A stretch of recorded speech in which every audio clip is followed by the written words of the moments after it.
The title of this mini podcast is Who's Kidding Who?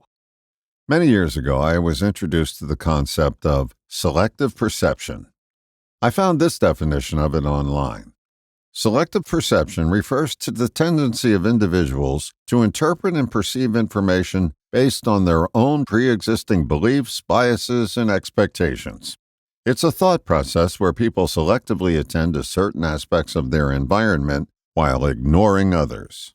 The man who introduced me to selective perception explained it with an example. He bought a new Volvo at a car dealership. He was to pick it up a few days later. While driving it home on a side road, he noticed a number of Volvos pass by in the opposite direction. He said to himself, "Oh, those devils! How crafty of the dealership to have those cars pass me by in full view. They've arranged this to make me feel good about my purchase." How often do we paint scenarios like that in our mind, making the facts fit our myth? Here's a personal example. I had been kidding myself for over 20 years about a desired expectation and explaining away all the facts to the contrary.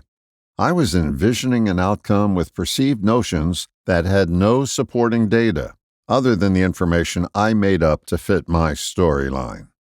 It's really more serious than kidding ourselves. It's downright lying. And like all lies, they eventually get found out. The sad news is you can spend a lifetime expecting something that you know in your heart is never going to happen. What to do? Stop kidding yourself.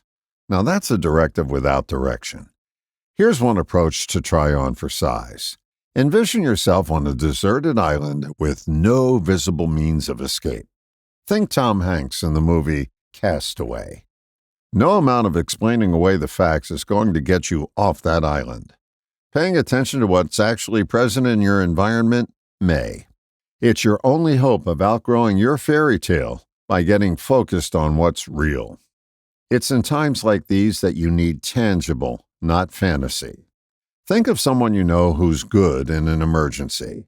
They immediately take action on what's right in front of them, not get lost in thought about what they should have done to prevent this from happening. Treat your selective perception as an emergency and rescue yourself from Fantasy Island. All the best, John.